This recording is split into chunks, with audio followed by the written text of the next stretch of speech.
What's going on, guys? In today's video, I'm back in my hometown where I actually built my business. I run a seven-figure sports media company at this point, and I started it when I was 18. I'm 24 now, and for the first 5 years of my company, I spent it building it in my parents' basement in that chair right there. And I'm actually gonna go through some stuff in this video that I learned from living here and working at my parents' house for a while that allowed me to achieve the success I did. I now live in Miami, Florida, and life has changed a lot, to say the least. For those of you that don't know me, I have over 500,000 followers on Instagram, Twitter, Facebook, all the socials combined, and I'm one of the largest people in the sports media space at this point. And I did it from literally this exact seat, the exact camera position you're at right now, like what you're watching. I'm actually going to put a link to a video. You can go watch it. It's one of my first YouTube videos where I was literally sitting right here using my laptop, just like I am right now. You can see it right here. And I would just hit record on my tripod and I would just talk about sports. And that's how a lot of this started, to be honest. And 3 lessons I wanted to go over to you guys that I learned from just building here is, number 1, personally, I believe networking is complete bullshit unless you've actually built something of value. I see a lot of people who are beginners or just starting out in business or just starting out in entrepreneurship. And don't get me wrong, yes, networking is important, but you need to be able to bring something to the table typically.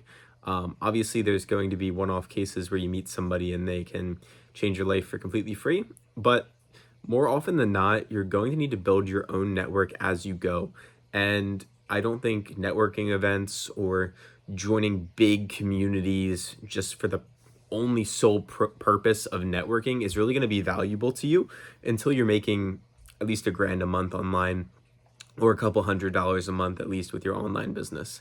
After that, you can start learning from other people. But my business journey was very simple. It was buy a course, work on my own, buy another course, work all on my own.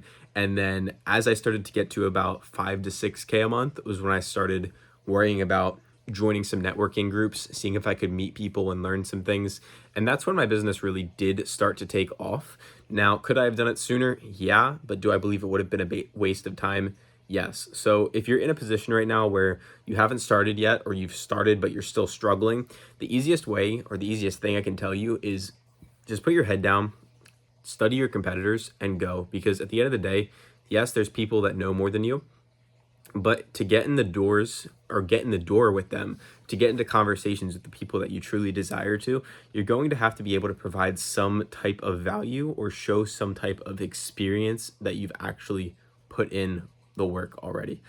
And the second thing that I see in beginners, really even people that I've began coaching, is stop overthinking. It is the biggest killer of progress and dreams that I've ever seen.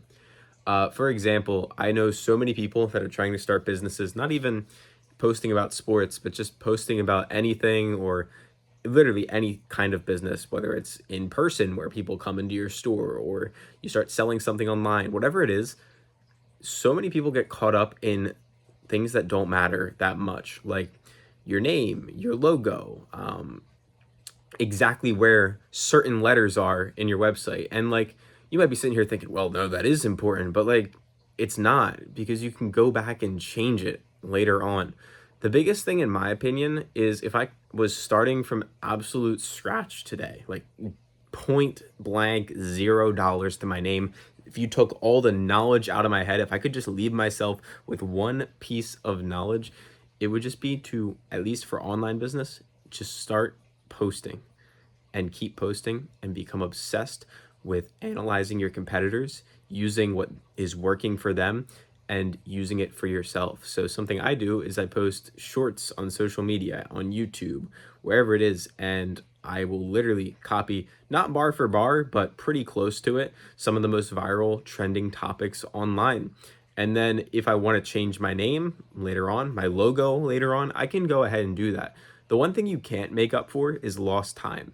And with posting content, it's a game of time. You're consistent for a long enough period of time, you're eventually going to see the views and the posts and everything take off. And I don't just mean consistency in this fact of like posting every day. I mean consistency in the way of like you're posting every day, but you're actually getting better. You're not just using that same old template that you use every single day to post because it makes you feel comfortable. It's getting uncomfortable with trying new things and getting better and better and better. The easiest exercise that I can really tell you is post on social media for a week.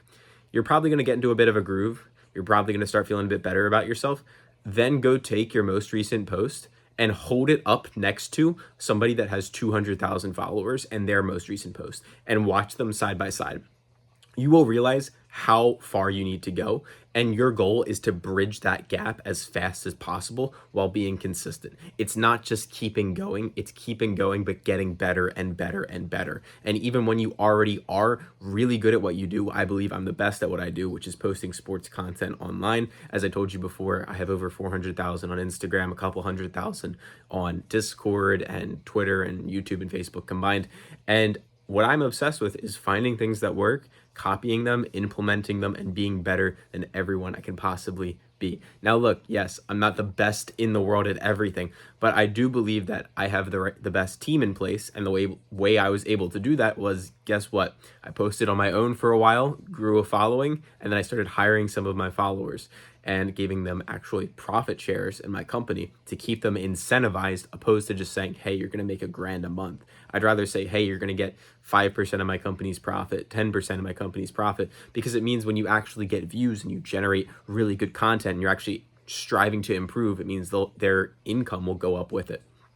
And the third thing is honestly something that just so many people overthink. It's you don't need a lot of views or a lot of followers to make a lot of money. You've probably heard me say this. You've probably heard other people say this, but it's so true. Like, you don't need hundreds of thousands of followers to make thousands of dollars.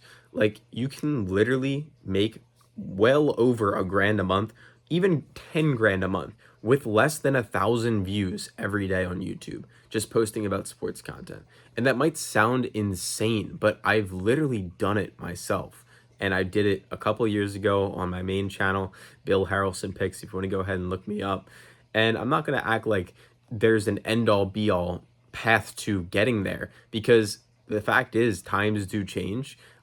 Things that worked a year ago might not work today, and things that work today might not work a year from now. But that's why it's important to stay consistent, constantly be studying what's working. Try to be unique here and there, of course, but keep the main thing, and that's just what works, and don't try to strive too much away from it. I think way too many people start out and they try to be too unique. And that's like a controversial take in like modern day society, I feel like, because you're always taught to be unique. But I've made the most money in my life by taking what others are doing and implementing it myself in a different way. Like, for example, if I want to become a really good, just like for random example, like fitness YouTuber.